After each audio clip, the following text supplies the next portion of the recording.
नमस्कार, मेरा नाम पिंटू सिंह यादव है और आप देखना शुरू कर चुके हैं न्यूज़ लाइव। दोस्तों, यूपी के सीएम योगी आदित्यनाथ ने ओम प्रकाश राजभर और अनुप्रिया पटेल को बड़ा झटका दे दिया है। निषाद पार्टी, आरएलडी और बीजेपी को बल्ले बल्ले है। क्या है वो पूरी जानकारी, चलिए सिलसिलेवार तरीके से जानते हैं। जी, अब बात करें तो उत्तर प्रदेश में 10 सीटों पर होने वाले उपचुनाव के लिए एनडीए में सीटों के बंटवारे पर सस्पेंस खत्म होते नजर आ रहा है।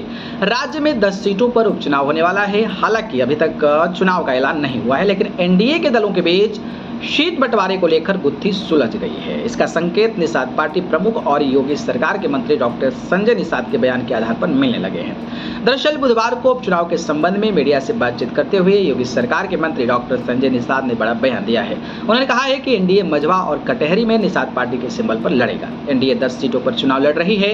एनडीए की 2 सीटें जो है पर सहयोगी दल के सदस्य लड़ते हैं, ऐसा इतिहास रहा है। हम चाहते हैं कि अधिक से अधिक सीट जीते। जल्द ही 10 सीटों पर प्रभारी नियुक्त किया जाएगा।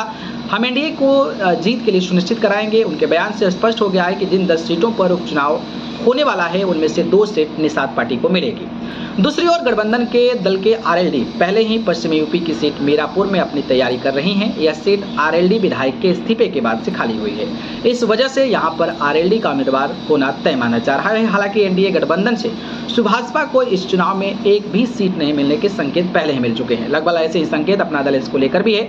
माना जा रहा है कि अपना दल को भी कोई सीट नहीं मिलेगी। बीते दिनों जब उपचुनाव के संबंध में सुभाषपा प्रमुख और योगी सरकार के मंत्री ओम प्रकाश राजभर टिप्पणी कर रहे थे, तो उन्होंने कहा कि उपचुनाव में उन्होंने किसी सीट पर अपना दावा नहीं किया है, बल्कि वो एनडीए के साथ पूरी ताकत के साथ चुनाव लड़ने की तैयारी कर रहे हैं। हम सब एनडीए के सहयोगी पूरी ताकत के साथ चुनाव मैदान में डटे हुए हैं। वहीं दूसरी ओर इंडिया गठबंधन में अभी तक सीटों पर पेच फंसा हुआ है। कांग्रेस राज्य में होने वाले उपचुनाव के 5 सीटों की मांग रही है, जबकि दूसरी ओर सूत्रों की माने तो समाजवादी पार्टी गठबंधन में चुनाव लड़ने के लिए तैयार है, लेकिन पार्टी गठबंधन के तहत 2 से ज्यादा सीटें देने के लिए तैयार नहीं है। बाकी इस पर आप क्या कहेंगे बताइएगा। ठीक है, धन्यवाद।